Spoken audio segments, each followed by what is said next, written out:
À bord de son taxi, John Dixon sillonne d'habitude les rues de Londres. Samedi soir encore, il était au volant, lorsque la capitale britannique a subi un nouvel attentat. Comme une centaine d'autres taxis londoniens, John est arrivé en Normandie pour rendre hommage aux vétérans britanniques et les transporter jusqu'aux cérémonies.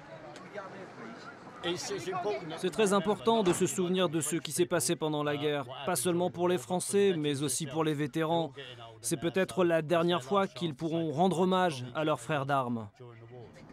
À bord du taxi de John a pris place Joseph McAllister, 93 ans. C'est la deuxième fois que cet ancien parachutiste effectue le voyage en Normandie, avec beaucoup d'émotion. C'est un peu comme une plongée dans ma propre mémoire, une chance de rencontrer des gens. C'est en cortège que les taxis londoniens effectuent cette course pour la paix, après les attentats de Londres.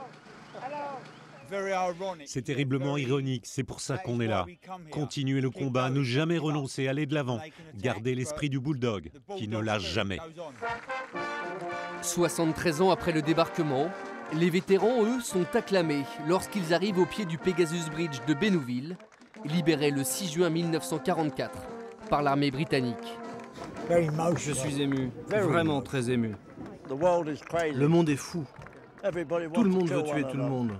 Moi je leur dis, faut pas oublier. Vétérans et chauffeurs de taxi londoniens ont suivi ensemble la cérémonie. Une journée particulière pour les Britanniques.